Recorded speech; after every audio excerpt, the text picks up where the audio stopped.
Hold on tight because this isn't gossip. This isn't rumors from the tabloids. This is Buckingham Palace itself. The very center of the monarchy breaking its silence after years of staying quiet. For so long, people wondered about Meghan and Harry's children, Archie and Lilibet. Were they really royal heirs? Why did the palace stay silent? Why didn't the children appear the same way William and Kate's children did? Rumors spread. Questions kept piling up, but the palace never said anything until now. And when the crown finally took action, it didn't waste time on speeches. It didn't sit down for interviews or put out friendly statements. It moved with the coldest weapon it has. Documents, legal, constitutional, permanent papers that carry more weight than any words ever could. Sources close to the palace confirm the papers have already been prepared. These aren't temporary notes or warnings. These are final orders that will permanently change the status of Archie and Lilibet. The message is brutal but simple. Their claim to royal identity is gone. This isn't a family fight. It isn't about who likes who. It's about protocol, about the monarchy's oldest rule book. And to understand why the crown made this move, we have to go back more than 100 years to a king who set the rules in stone. The year was 1917. Europe was at war and the monarchy faced pressure to protect its bloodline from confusion, outsiders, or political threats. King George V stepped forward and issued a declaration known as the Letters Patent. They weren't emotional words. They weren't fiery speeches. They were dry, precise lines of law. But inside those lines were rules that shaped the monarchy for more than a century. The letters laid out exactly who had the right to call themselves prince or princess. The requirements were strict. First, the child had to be of legitimate royal bloodline. Second, the child's birth had to be recognized and recorded by the crown itself. And third, the child had to be formally connected to the Church of England. No shortcuts, no exceptions. For generations, these rules protected the monarchy. They made sure royal titles weren't passed out like party favors. They kept the bloodline clear and the hierarchy secure. And here lies the problem. When the crown looked at Archie and Lilibet, it saw children who, through no fault of their own, didn't check every box. Their births, their records, even their ties to the church left gaps that couldn't be ignored. Which is why the moment they were born, the clock was already ticking. The royal machinery was simply waiting for the day it would move.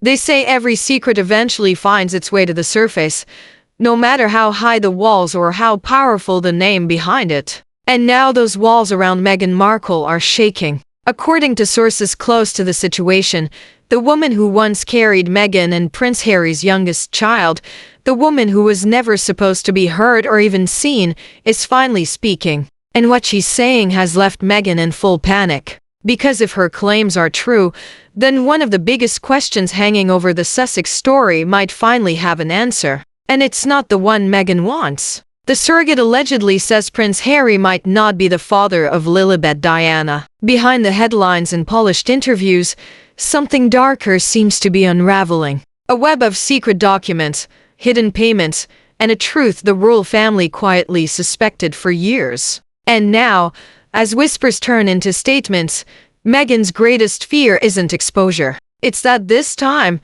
the story won't be hers to control. According to sources, what broke the silence wasn't guilt. It was unpaid money. The surrogate allegedly never received her final payment. The amount was hidden through what insiders describe as creative accounting, possibly disguised as donations or business expenses under a California foundation. People familiar with the situation claim Meghan's lawyers were desperate to bury the transaction trail. They couldn't have her name attached to any form of surrogate compensation. Not when the royal image was built on the illusion of a traditional birth. The woman, however, was smarter than they expected. She allegedly documented every conversation and every transfer. She even recorded calls from a member of Meghan's legal circle who warned her to let the matter rest. And for a while, she did. Until recently, those close to her now say she's preparing to go public, not for fame, but for justice. She doesn't want to be famous. She just wants what she was promised. And she's not alone. Other quiet sources around Meghan's former business dealings have started noticing the same pattern. Sudden disappearances, incomplete payments, and strict non-disclosure threats. If these claims are true, it means Meghan didn't just control the story. She controlled the people inside it. Now, here's where the story gets really interesting. Remember in Harry's memoir, Spare, Harry claimed Meghan had 2 epidurals at the hospital too. He also claimed Meghan gave birth, recovered, and was home at Frogmore Cottage within 2 hours. But the drive from Portland Hospital to Frogmore alone takes roughly an hour, sometimes more. That means everything, delivery, recovery, observation, discharge, would have had to fit inside a single hour. Add 2 epidurals into that window and the story falls apart completely. Because every woman who's ever received one knows you can't walk, let alone leave, immediately after you wait for the anesthesia to wear off, your vitals to stabilize, and your blood pressure to return to normal. And that's just under ideal conditions. If, as sources claim, Meghan was experiencing high blood pressure or early signs of preeclampsia, she wouldn't have been discharged at all. It's the kind of timeline that belongs in a fairy tale, not a hospital logbook. And yet, it's the version the world was told, sealed, signed, and delivered with royal polish. Some say that's when the narrative stopped being about medicine and started being about management. Every medical record points to one fact. Meghan's pregnancy was geriatric, the clinical term for expectant mothers over 35. That's not an insult. It's a risk classification. It demands tighter monitoring, fewer variables, and full-time medical supervision during labor. So, when Harry described birthing balls, candles, and a wellness retreat setup, doctors everywhere blinked in disbelief. That's not how high-risk births are handled.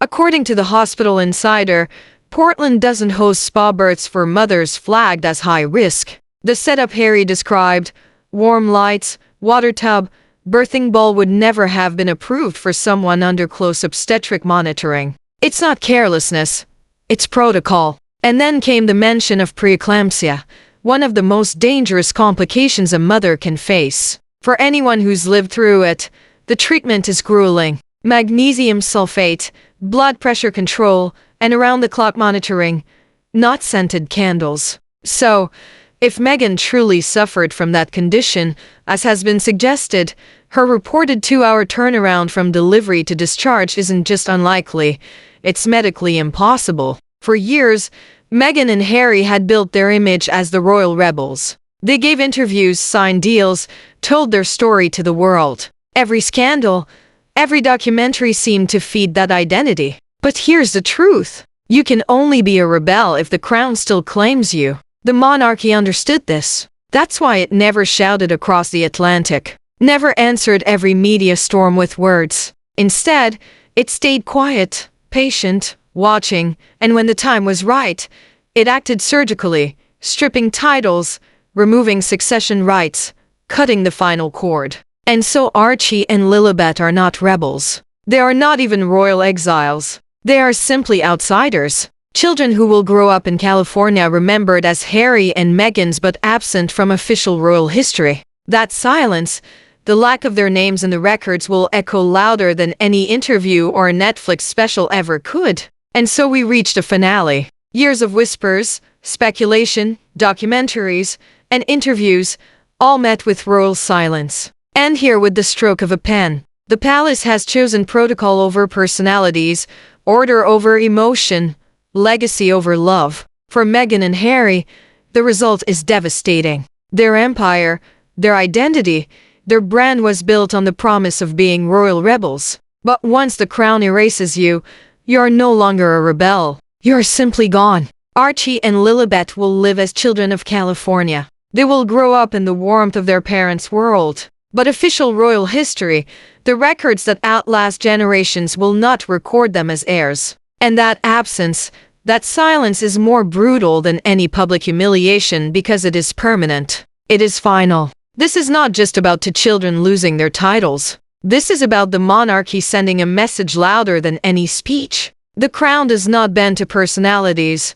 no matter how famous, no matter how loud. And in that silence, Buckingham Palace has delivered what may be the coldest move in its history: retry.